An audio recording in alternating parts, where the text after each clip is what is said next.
ሰላም ከመይ ጸንሑ ክቡራት ተኸታተልቲ ነዚ ሰዓት ዝሓረናዮም ሓጸርትን እዋናውን ዝበልናዮም ዜናታት ሒዝናልኩም መጺና ኣለና ንኽትከታተልና ድማ ብኽብሪ ንዕድም። ቻይና ታሪክ በረራ ድሮናት ዝቕይር ሓድሽ ርኽበት ሳይንቲስታት ቻይና ድሮን ኣብ ኣየር እንከላ ብሌዘር ቻርጅ ዝኾነሉ መንገዲ ፈጢሮም ድሮናት ተልእኾን ከይዛዘማ ሓይሊ ባትሪ ብምውደን ናብ መሬት ዝምለሳሉ እዋን ከውቅዕ ምዃኑ ድማ ተገሊጹ።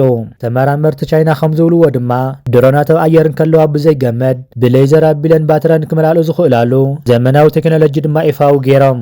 እቲ ፍሉጥ ሳይንሳዊ ጆርናል ከም ዝሕብሮ እዚ ሓድሽ ኣሰራርሓ ካብ መሬት ዝልእኽ ናይ ሌዘር ጽዳል መሰረት ዝገበረ እዩ ክብል ገሊጹ። ካብ መሬት ዝትኮስ ሌዘር ነታ ኣብ ኣየር ዘላ ድሮን ዕላማ ብምግባር ኣብታ ድሮን ተገጢሙ ዘሎ ተቐባሊ ብርሃን ድማ ሓይሊ ይሕልፍ። እቲ ተቐባሊ ድማ ናይ ብርሃን ጽዳል ብቕጽበት ናብ ኤሌክትሪክ ሓይሊ ብምቕያር ሞተር እታ ድሮን ከየቋርጽ ነዊሕ እዋን ክትበርር ድማ ይኽእላ። እታ ድሮን ክትንቀሳቐስ እንከላ እቲ ጽዳል ሌዘር ከየምልጣ ዝከታተል ድማ ኣውቶማቲክ መከታተሊ ኣብታ ድሮን ተገጢምዋ ኣሎ። ሌዘር ልዑል ሙቐት እኳ የምንጭ እንተኾነ ተመራመርቲ ድማ ነዚ ጸገም ንምፍታሕ ሓድሽ ዝኾነ ሜላ ድማ ተጠቒሞም ኣለዉ። እታ ድሮን ክትበርር እንከላ ብዝፍጠር ናይ ኣየር ዋሕዚ ነቲ ተቐባሊ ሓይልና ዝሕለ ክሰርሕ ድማ ተገይሩ እዩ። እዚ ድማ እታ ድሮን ብሰንኪ ሓያል ሙቐት ሌዘር ጉድኣት ከይበጽሓ ድማ ይኽእል። ናይ መወዳእታ ናይ ላብራቶሪ ፈተነ ድማ እቲ ቴክኖሎጂ ካብ 10 ሜትርን ላዕሊ ዘሎ ርሕቐት ኣብ ዘላ ድሮን ብርጉእ ኩነታት ሓይሊ ከመሓላለፋ ክኢልዎ እዩ። እዚ ቴክኖሎጂ ሕጂ እውን ኣብ መስርሕ ምርምር ዝርከብ እኳ እንተኾነ ሙሉእ ብሙሉእ ተዛዚሙ ናብ ስራሕ ክኣቱ እንከሎ ነዞም ዝስዕቡ ዓበይቲ ረብሓታት ድማ ክህብ ተባሂሉ ይእመን። እቲ ቀዳማይ ህጹጽ ሓገዝ ኮይኑ ድሮናት ንመዓልታት ኣብ ኣየር ብምጽናሕ ስራሕቲ ህይወት ድሕን ንምስራሕ ንነዊሕ ሰዓታት ንምጽራሕ ናይ ደቡን ከተማታትን ምክትታል ንምግባር ከም ተንቀሳቐሲ ናይ ኢንተርኔትን ሬድዮን ማማ ብምዃን ንነዊሕ እዋን ኣገልግሎት ንምሃብ እዚ ቴክኖሎጂ ድማ ደቂ ሰባት ድሮናት ተጠቒሙ መንገዲ ዝቕይርን ዘየቋርጽ በረራን ዝብል ሕልሚ ክኸውን ዝገብር ዓብዪ ተስፋ ድማ ኮይኑ ኣሎ። ብኻሊእ ዜናና ድማ ኣብ ወደብ ግብፂ ዝዓረፋ ናይ ኣሜሪካ ታንከራት ጋዝ ብመጥቃዕቲ ድሮን ከም ዝተሃረማ ተገሊጹ።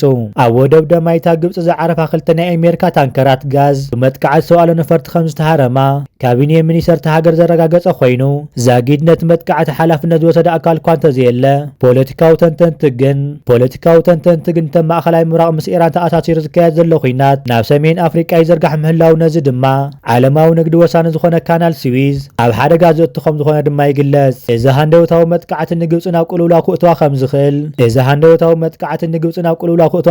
ዝሕብሩ እቶም ተንተንቲ ቅድሚ ሕጂ ካብቲ ኩናት ርሒቐን ዝነበራ ሃገራት ኣብዚ ሕጂ ሰዓት ድማ ዕላማ ይኾና ምህላወን ከም በዓል ሆርሙዝን ባብኤል መንደብ ዝኣመሰሉ ስትራቴጂካውያን መጻወታት ንዕፅዋ ከቃልዑ ከም ዝኽእሉ ድማ ትክፍቶም ገሊጾም ኣለዉ።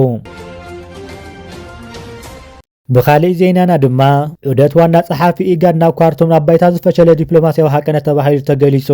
ዋና ጸሓፊ ኢጋድ ዶክተር ወርቅነህ ገበየው ኣብ መንጎ ኢትዮጵያን ሱዳንን ተፈጢሩ ዘሎ ወጥሪ ንምህዳእ ዝዓለመ ዑደት ናብ ካርቱም ዘካይድ ዘሎ ኮይኑ እዚ ዑደት ብወገን መንግስቲ ሱዳንን ተዓዘብትን ኣብ ባይታ ምስ ፈሸል ካብ ህዋ ዝግበር ዲፕሎማስያዊ ሓቀነት ተባሂሉ ድማ ይውቀስ ኣሎ።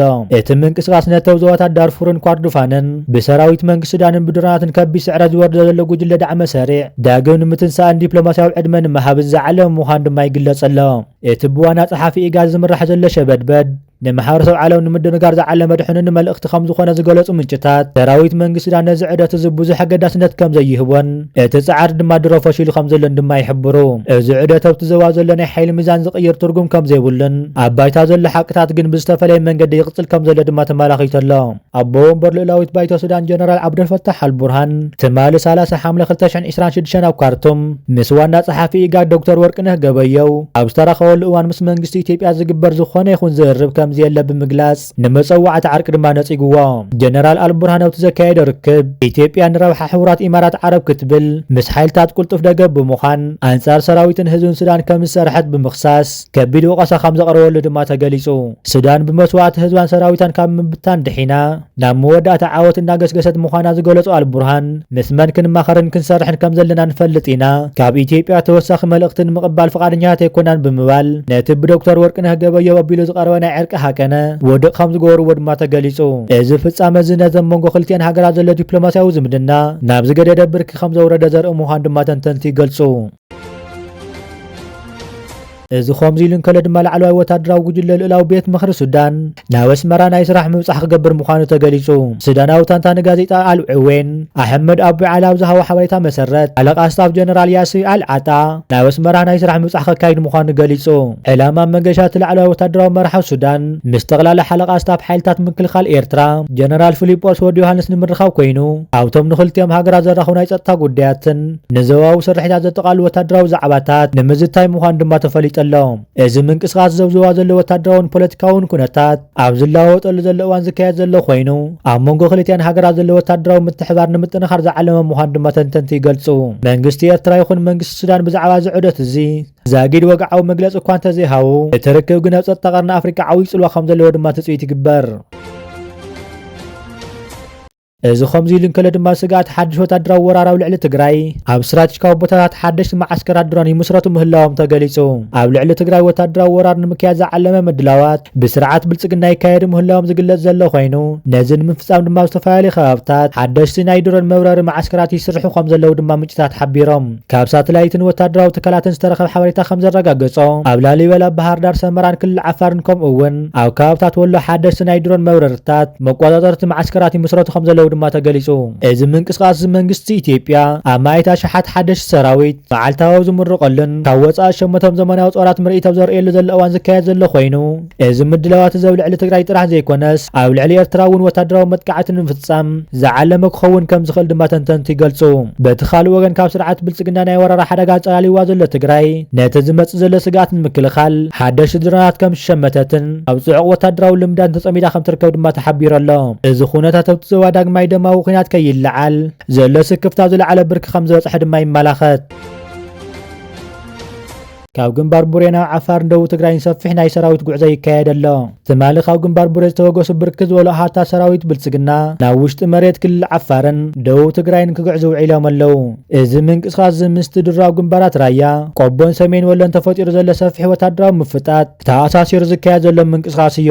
ብተወሳኺ ድማ ኣብ ከተማ መቐለን ከባቢያን ድምፂ ሰብኣሎ ነፈርትን ድሮናትን ከምኡውን ነፈርቲ ኩናትን ብተደጋጋሚ ይስማዕ ምህላው ምንጭታት ካብቲ ከባቢ ዝሕብሩ ዘለው ኮይኖም መንግስቲ ኢትዮጵያ ኣብዞም ዝተጠቐሱ ግንባራት ሰራዊትን ከቢድ ኣጽዋራትን የጸጋግዕ ምህላው ድማ ተጻወት ወሲኹ የርድእ። ብኻሊእ ዜናና ድማ ኣብ ኣምሓራ ዝተጀመረ ህዝባዊ ተቃውሞ ናብ ዓበይቲ ከተማታት ኢትዮጵያ ይሰፍሕ ኣሎ። እቲ ቀዳማይ ሚኒስትር ኢትዮጵያ ድማ ኣብ 0 ሰዓት ይርከብ። ኣብ ክልል ኣምሓራ ዝጀመረ ህዝባዊ ተቃውሞ ብቕልጡፍ ናብ ዝተፈላለዩ ዓበይቲ ከተማታት ኢትዮጵያ ይለዋዕ ምህላው ድማ ተገሊጹ።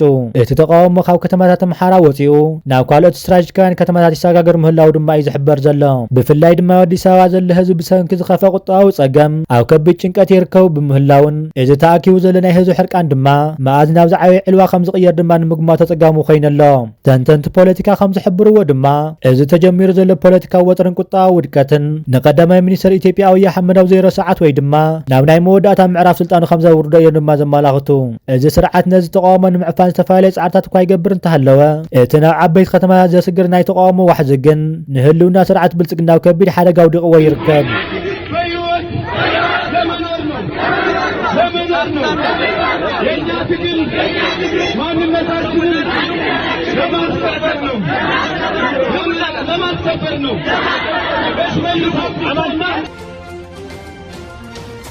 እዚ ከምዚ ኢሉ እንከሎ ድማ እታ ብሰንኪ ዝተሓላለኸ ብርሽውና ተናዊፃ ዘላ ኢትዮጵያ ሕጂ ድማ ካልእ ዘስንብድ ወታደራዊ ስራሓቲ ይቃልዕ ምህላው ተገሊጹ። ገለ ላዕለዎት ሰበስልጣን መንግስቲ ኢትዮጵያን ላዕለዎት ወታደራዊ ሓለፍቲ ሰራዊት ኢትዮጵያን ስትራቴጂካዊ ኣጽዋር ኩናት ብምስጢር ናብ ኤርትራን ሕወሓትን ይሸጡ ምህላዎም ዘመላኽቱ ፀብፀባት ድማ ይወፁ ኣለው። ብመሰረት ካብ ውሽጢ እቲ ስርዓት ዝረኸብናዮ ዝተፈላለዩ ሓበሬታታት እዚ ተግባር እዚ ንነዊሕ ግዜ ብምስጢር ክካየድ ዝጸንሐ ኮይኑ ሕጂ ግን ብደረጃ ስለያን ፀጥታን ጽኑዕ ምርመራ ይካየደሉ ምህላው ተሓቢሩ። እዞም ጥርጡራት ሰበስልጣን ብሕታ ረሕኦም ክብሉ ንፀጥታ ሃገራዊ ሓደጋ ዘውድቕ ተግባራት ክፍጽሙ ከም ፀንሑ ድማ ተጸብጻብ ዘርድእ።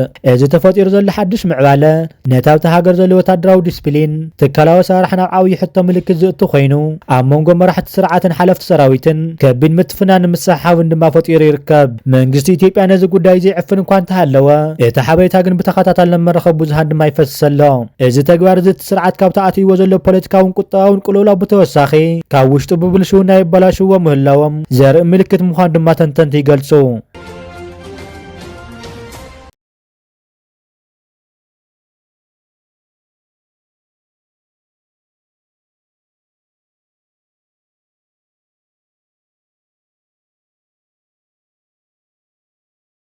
ዝኸበርኩምን ዝኸበርክን ተኸታተልትና ነስ ሰዓት ዝሓረናዮም ሓፀርትን እዋናውን ዝብልናዮም ዜናታት ነቶም ክትከታተልዎም ፀናሕኩም ይመስሉ ነይሮም። ኣብ ዝቕፅሉ ብካልኦት ሓበሬታታት ክሳብ ንራኸብ ሰላምና ትምነና በብዘለኹም ሰላም ንዓኹም ይኹን። ሰላም